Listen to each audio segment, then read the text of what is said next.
In the headlines, survey reveals people with higher level of education are more likely to pay bribes than people who have no formal education.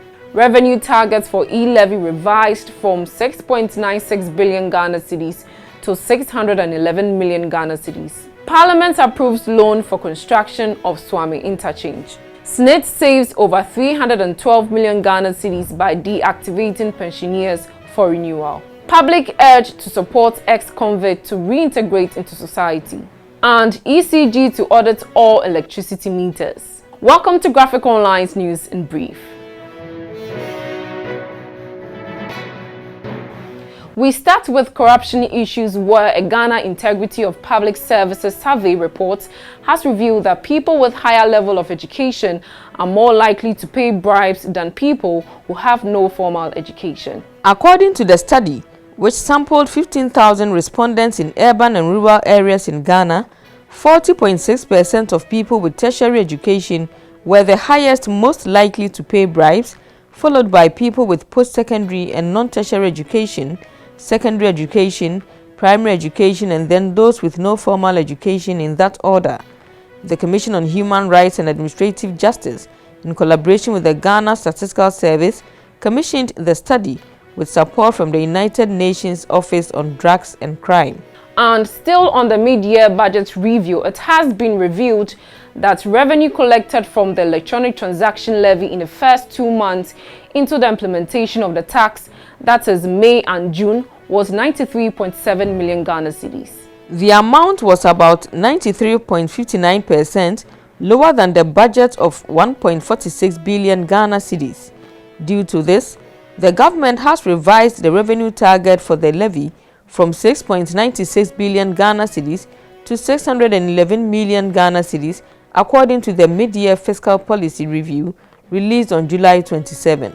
Also in Parliament today, a loan agreement between the government and Deutsche Bank to finance the design and construction of Phase 1 of the Suame interchange and auxiliary works project in Kumasi has been approved by Parliament. The loan agreement was for an amount of 135,396,518 euros. The House also approved a commercial facility agreement between the government and the bank for an amount of 21 million euro for the same project. The project is to convert the Suame roundabout into a 4-tier interchange to ensure the free flow of traffic within the area and help reduce traveling time.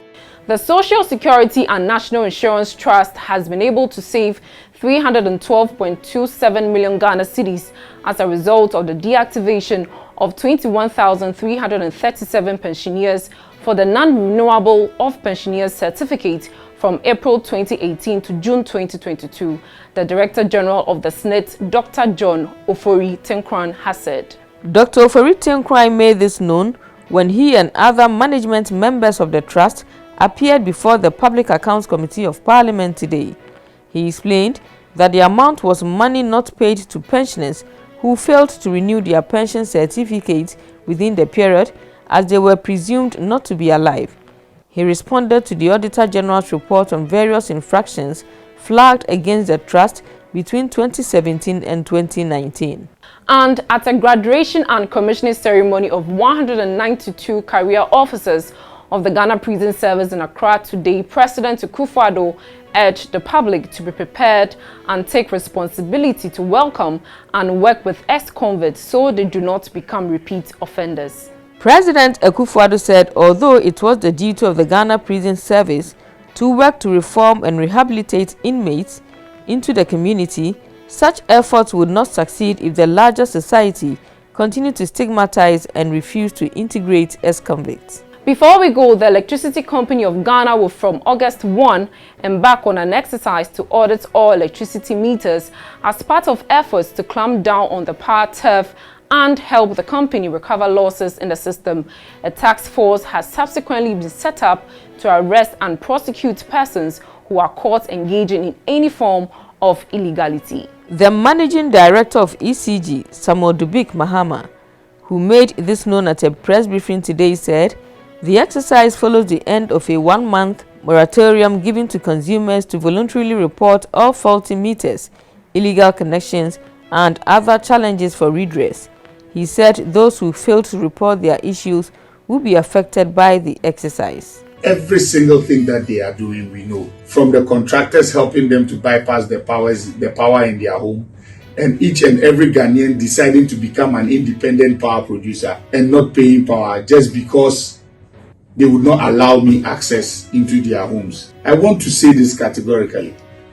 The meter does not belong to you. The meter has an inscription on it saying Electricity Company of Ghana. We have this notion walking about this country saying, I bought a meter. You never bought the meter. You paid for a service connection. On the issue of some Krobo residents who resisted the installation of prepaid meters, Mr. Mahama said the company only took actions by following company policy. The people of Krobo haven't paid electricity bills since 2014 until today. We saw it necessary to replace their postpaid meters with prepaid meters. We wanted the people of Krobo to be responsible and pay their. If you want to talk about figures, the Krobo bill of power consumed since 2014 till now is 168 million Ghana cedis. I cannot pay for that. The other people of Ghana cannot pay for that. Every single person consuming power in Ghana now is carrying what is happening in Krobo. If it is not your intention not to pay for electricity bill, why are you resisting a prepaid meter? The Krobo issue that is going on now, all ECG wants to say is, we want to give them prepaid meters. They were resisting the whole process. And we said, without that, we cannot do business in that area. So we have gone ahead to start it. And some people have received the prepaid meters and they are buying. And life is going on nicely in Krobo for us.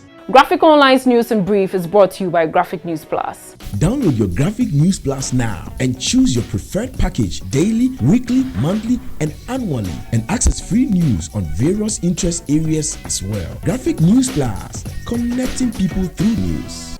Thank you for watching. For more news, please visit our website graphic.com.gh or follow us on Facebook at Daily Graphic and on YouTube and Twitter at GraphicGH. I am Juliet Echan Safo.